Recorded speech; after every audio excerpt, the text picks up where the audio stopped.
내년 총선을 앞두고 경남 일부 지역에 선거구 조정이 불가피할 것으로 보입니다. 통폐합과 분구는 다음 달 중순에 결정이 날 예정입니다. 국내에서 규모가 가장 큰 창원광장을 활용하는 방안에 대해 창원시가 고민에 나섰습니다.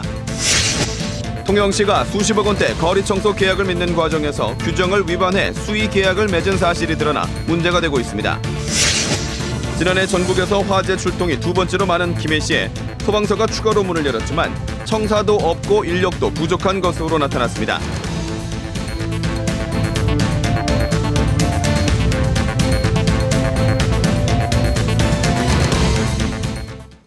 안녕하십니까. 이어서 경남 소식입니다.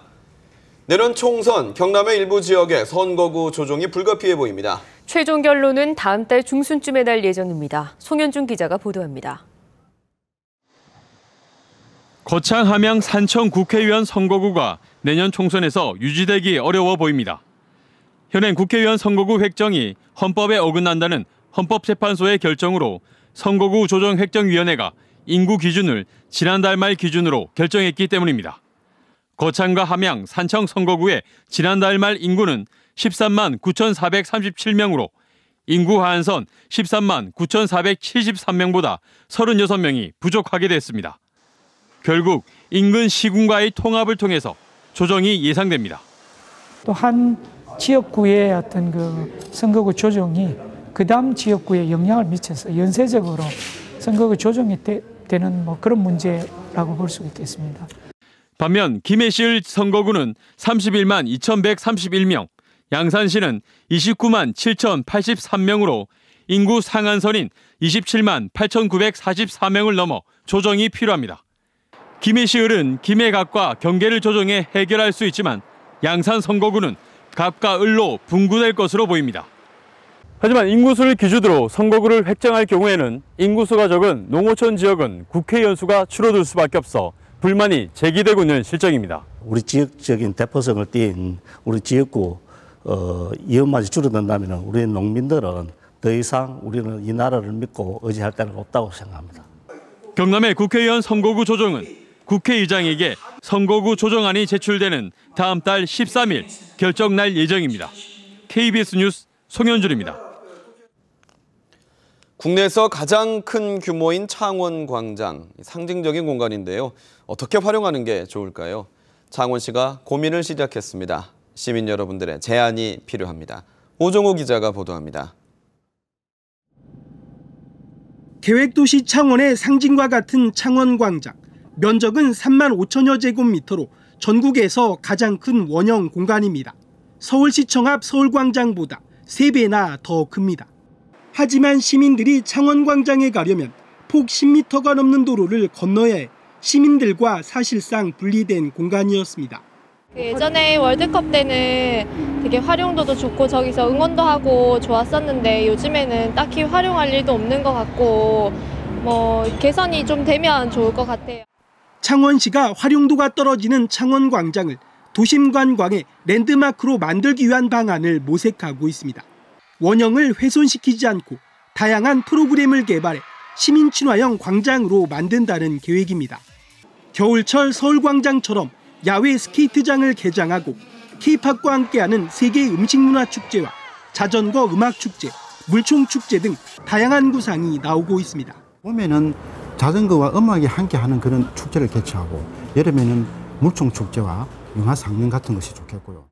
또 주말 특정 시간대 차량 통행을 통제, 시민들의 문화 향유와 여가놀이 공간으로 활용하는 방안도 검토하고 있습니다. 창원시는 다음 달 14일까지 창원광장 활용 방안에 대한 시민들의 아이디어를 공모합니다. KBS 뉴스 오종우입니다.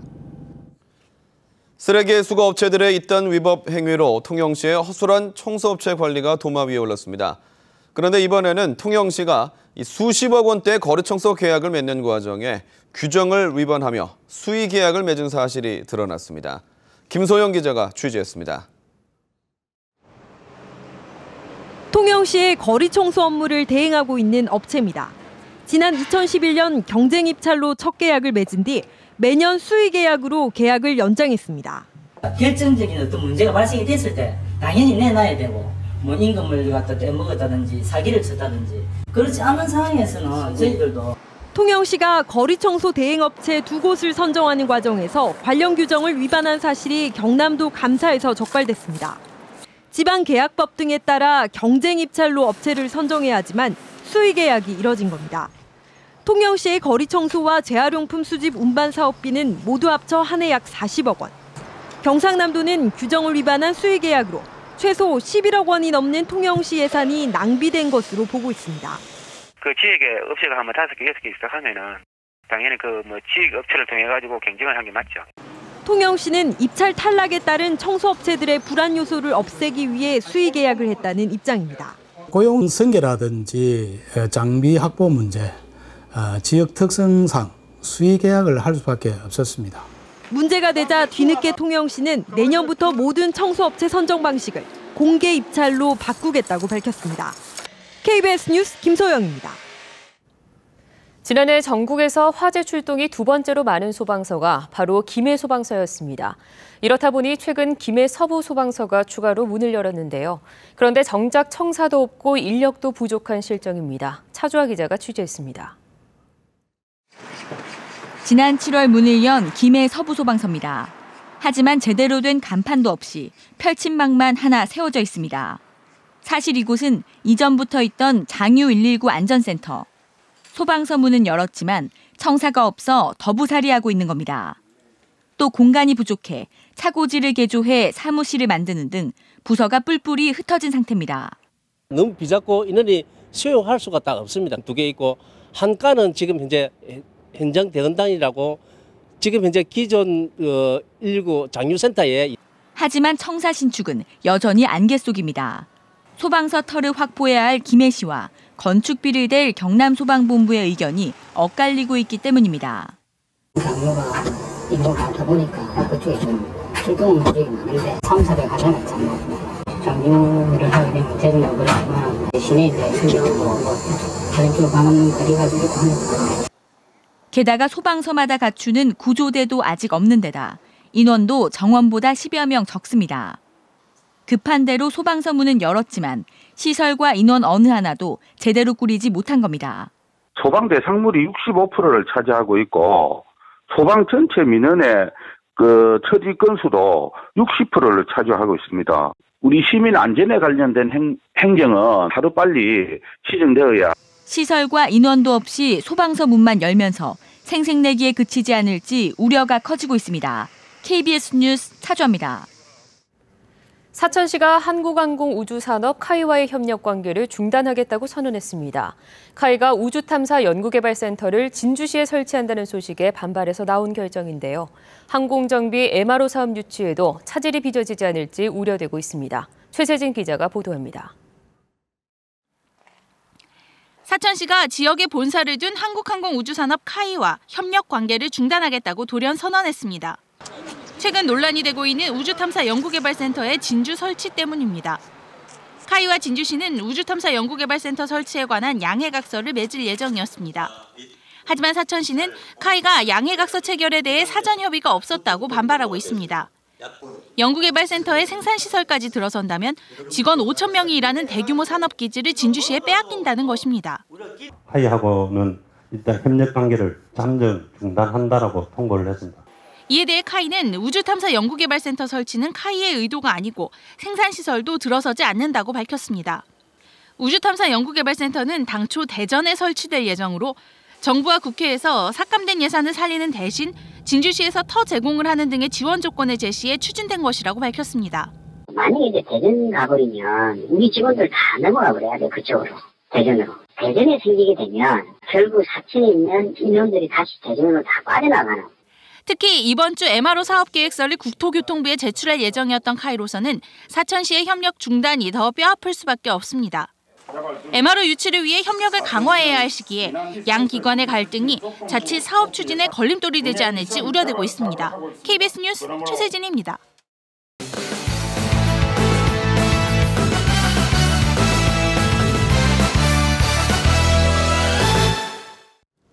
주요 단신입니다.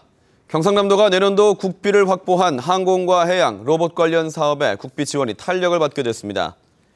경상남도가 확보한 내년도 국비 지원 사업을 보면 사천항공우주산업 특화단지에 65억 원이 반영됐고 하동 갈사산업단지에 들어서는 심해 자원생산설비 시험시설에도 40억 원이 반영됐습니다. 경상남도와 창원시의 갈등이 있었던 마산 로봇랜드에는 국비 25억 원, 마산 하포 로봇 비즈니스벨트에 60억 원이 반영됐고 경상남도의 신성장 사업인 양산 항노화 융복합센터에 50억 원이 반영됐습니다. 박종훈 교육감이 감사 수용에 상응하는 경상남도의 결단을 기대한다고 밝혔습니다. 박종훈 교육감은 오늘 간부회의에서 지난주 경상남도의 감사를 수용하겠다고 밝힌 것은 원칙적으로 법적 근거가 없고 교육 자체에 관한 헌법 정신에도 맞지 않지만 그에 상응하는 경남도지사의 결단을 요청한 것인데 아직은 답이 없다고 밝혔습니다. 또 학교와 교직원들 모두 이제는 감사를 받아들여야 할 순서라는 충정을 이해하고 도민들께 한 목소리를 내달라고 당부했습니다. 김해시와 김해시 의회 간의 갈등으로 임시회 일정이 파행되면서 의사 일정이 모두 무산됐습니다.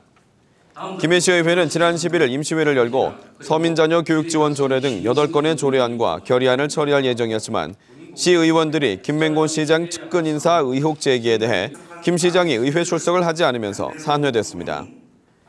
이에 앞서 김해시 의회는 김 시장의 측근 공무원 승진과 관련해 인사 자료 제출을 요구했지만 김해시는 부당하다며 거부했습니다.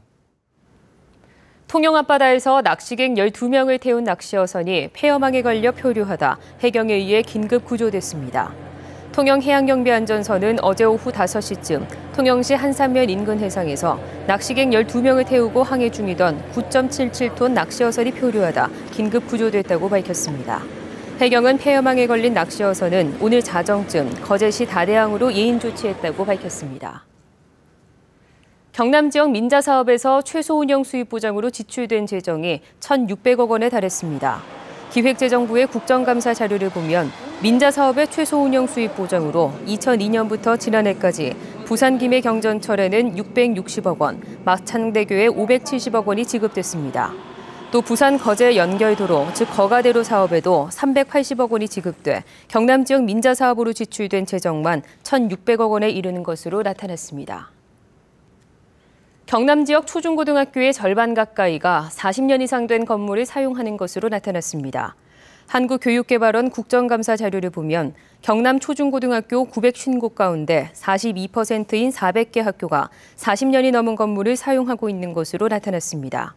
이 같은 수치는 전남과 경북, 경기에 이어 4번째로 많은 규모입니다. 지난해 경남에서 인구 10만 명당 3,300여 건의 범죄가 발생한 것으로 나타났습니다. 국회 안전행정위원회 박남춘 의원이 경찰청으로부터 받은 자료를 보면 경남에서는 지난해 11만 2천여 건의 범죄가 발생해 인구 10만 명당 3,346건이 집계됐습니다. 한편 경남 안에서는 4천 건이 넘은 통영과 사천 순으로 많이 발생한 것으로 나타났으며 합천이 200천여 건으로 가장 적었습니다. 경남 지역에서 의무보험에 가입하지 않은 자동차가 5만 대를 넘었습니다. 국토교통부의 국정감사 자료를 보면 지난 7월 경남의 등록 차량은 152만 대로 이 가운데 의무보험에 가입하지 않은 차량은 5만 1천여 대였습니다. 경남 소식이었습니다.